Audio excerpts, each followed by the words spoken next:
She had the transparent skin and classic features that occur once in a million times, but which still keep the legend of red-headed enchantresses alive.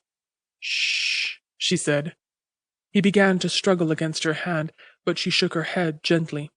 Her other hand began a series of complicated motions that had a ritualistic look about them. "Shh," she repeated. "Rest.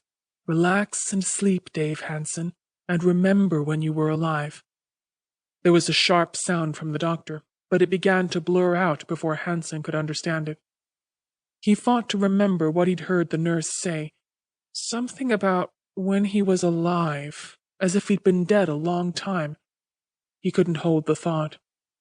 At a final rapid motion of the girl's hand, his eyes closed, the smell faded from his nose, and all sounds vanished. Once there was a stinging sensation, as if he were receiving the transfusion. Then he was alone in his mind with his memories, mostly of the last day when he'd still been alive.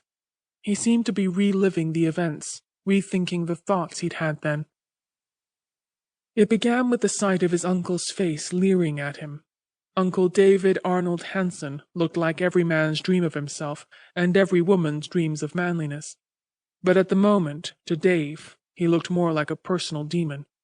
His head was tilted back, and nasty laughter was booming through the air of the little office. "So your girl writes that your little farewell activity didn't fare so well, eh?"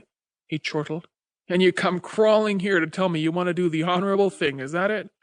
All right, my beloved nephew, you'll do the honorable thing. You'll stick to your contract with me."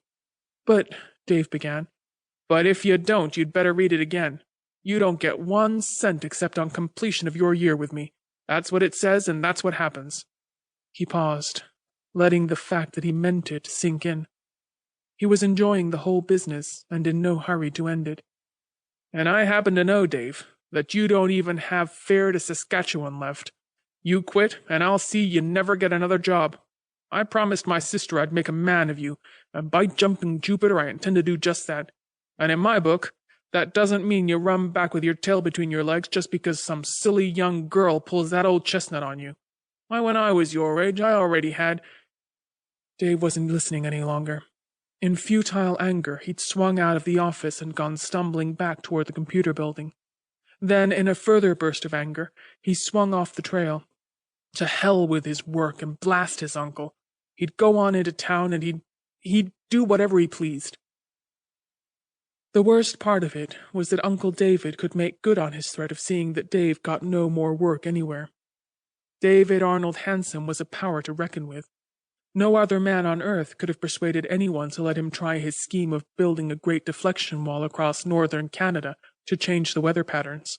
And no other man could have accomplished the impossible task, even after 12 countries pooled their resources to give him the job. But he was doing it, and it was already beginning to work. Dave had noticed that the last winter in Chicago had definitely shown that Uncle David's predictions were coming true. Like most of the world, Dave had regarded the big man who was his uncle with something close to worship. He'd jumped at the chance to work under Uncle David, and he'd been a fool. He'd been doing all right in Chicago. Repairing computers didn't pay a fortune, but it was a good living, and he was good at it. And there was Bertha. Maybe not a movie doll, but a sort of pretty girl who was also a darn good cook. For a man of 30 who'd always been a scrawny, shy runt like the one in the before pictures, he'd been doing all right. Then came the letter from his uncle, offering him triple salary as a maintenance man on the computers used for the construction job. There was nothing said about romance and beauteous Indian maids, but Dave filled that in himself. He would need the money when he and Bertha got married, too, and all that healthy outdoor living was just what the doctor would have ordered. The Indian maids, of course, turned out to be a few fat old squaws who knew all about white men. The outdoor living developed into 5 months of rain, hail, sleet, blizzard, fog, and constant freezing in tractors while breathing the healthy fumes of diesels.